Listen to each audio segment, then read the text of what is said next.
Pansamantalang pinalaya ang mga OFW sa Qatar na inaresto dahil sa pagsasagawa ng rally bilang suporta kay dating Pangulong Rodrigo Duterte. Ang pamahalaan naman, patuloy raw na tutulungan ang mga Pinoy lalo't patuloy pa silang iniimbestigahan sa Qatar. Para bigyan ng mukha ang balita, Mobile Journal Julie Baiza. Inanunsyo ng Department of Migrant Workers ang paglaya ng lahat ng OFW na nabilanggo sa Qatar matapos ang illegal assembly o rally. Kabilang sa mga pinalaya ang 12 lalaki at 5 babae dahil wala pa naman daw kasong naisasampa sa kanila. Una ng pinalaya ang 3 minor de edad. Paliwanag ng DMW, provisionally release lamang ang mga ito habang gumugulong ang investigasyon.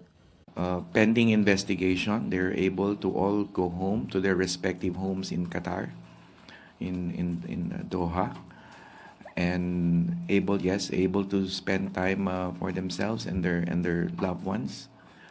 Pero sakaling makasuhan at mahatulan dahil sa illegal assembly o gathering without permit, posible silang maharap sa 6 na buwan hanggang 3 taong pagkakabilanggo at pagbayarin ng 10 hanggang 50,000 Qatari riyal.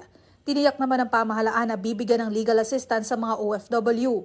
Patunay din daw ang pangyayari na sa kabila ng usapin ng politika, handang tumulong ang Administrasyong Marcos. We also have to emphasize that this is mandated under the law. The President very well knows the mandate of the DMW. Parati niya kaming inaalalahanan tungkol sa pangangalaga ng ating mga OFWs. Sumagot naman si Pangulong Bongbong Marcos sa pasasalamat ni Vice President Sara Duterte sa kanya. Sabi ni Inday Sara, nagpapasalamat siya dahil nagkaroon sila ng oras na magkasama ng amang si dating Pangulong Rodrigo Duterte nang maaresto ito at makulong sa The Hague, Netherlands.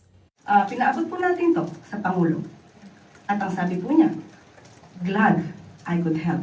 Pero banat ni Castro, si Digong ang dapat pasalamatan ni VP Sara. Kung hindi po naganap at hindi nagawa ang sinasabing mga aksyon patungkol sa war on drugs at walang nag-complain, hindi naman din po sila makakaroon ng pagkakataon na makapunta sa The Hague.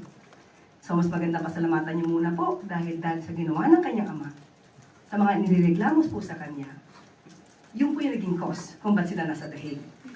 Pinalagan pa ng palasyo ang pahayag ni Senador Ronald De La Rosa na plano nitong ipasabpina ang mga miyembro ng gabinete na hindi dumalo sa ikalawang pagdinig ng Senado kaugnay ng pag-aresto kay FPRRD. Sabi ni Castro, malaya ang senador na gawin ito basta't lilitaw din siya sa Senado. Mobile Journal Julie Baiza po, hatid ang mukha ng balita.